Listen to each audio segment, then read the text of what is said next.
Hi అండి. Night డిన్నర్‌లోకి నేనైతే ఈజీగా బ్రోకెన్ వీట్ ఉప్మా అయితే చేశాను. ఇది ఎలా చేసుకోవాలో చూసేద్దాం. ముందుగా స్టవ్ ఆన్ చేసుకొని ప్యాన్ పెట్టుకొని ఆయిల్ వేసుకొని ఆయిల్ వేడైన తర్వాత శనగపప్పు, మినపప్పు, ఆవాలు, జీలకర్ర వేసుకొని వేగించుకోవాలి. ఇవి కొంచెం వేగిన తరువాత కరివేపాకు కూడా వేసుకొని అలాగే ఆనియన్స్ కూడా వేసుకొని ఫ్రై చేసుకోవాలి. ఇవి కొంచెం ఫ్రై అయిన తర్వాత దీంట్లో పచ్చిమిర్చి, అల్లం కూడా వేసుకొని కలుపుకోవాలండి. ఇవి కూడా ఫ్రై అయిన తర్వాత దీంట్లో మనకి నచ్చిన వెజిటేబుల్స్ వేసుకోవచ్చండి. ఇక్కడ నేనైతే క్యారెట్, బీన్స్ అలాగే పచ్చి బఠానీ వేసుకున్నాను. ఇవన్నీ బాగా కలుపుకొని ఫ్రై చేసుకోవాలి.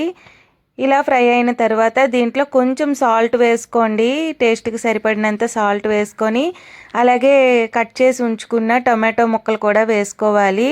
ఇదంతా బాగా వేగిన తర్వాత దీంట్లో వాటర్ వేసుకోవాలండి. ఇక్కడ నేనైతే ఒక గ్లాసు రవ్వకి 2 గ్లాసులు వాటర్ చొప్పున వేసుకున్నాను.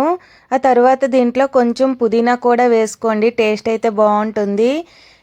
ఇంకా ఇందులో వాటర్ బాగా తెరులుతూ ఉన్నప్పుడు మనం ఈ బ్రోకెన్ వీట్ రవ్వ అయితే వేసేసుకోవాలండి.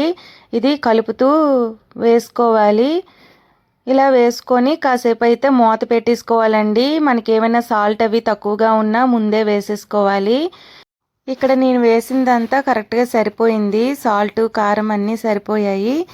ఇంకా ఇది ఒకసారి కలుపుకొని మరి కాసేపు అయితే మూత పెట్టి ఉడికించుకోవాలండి.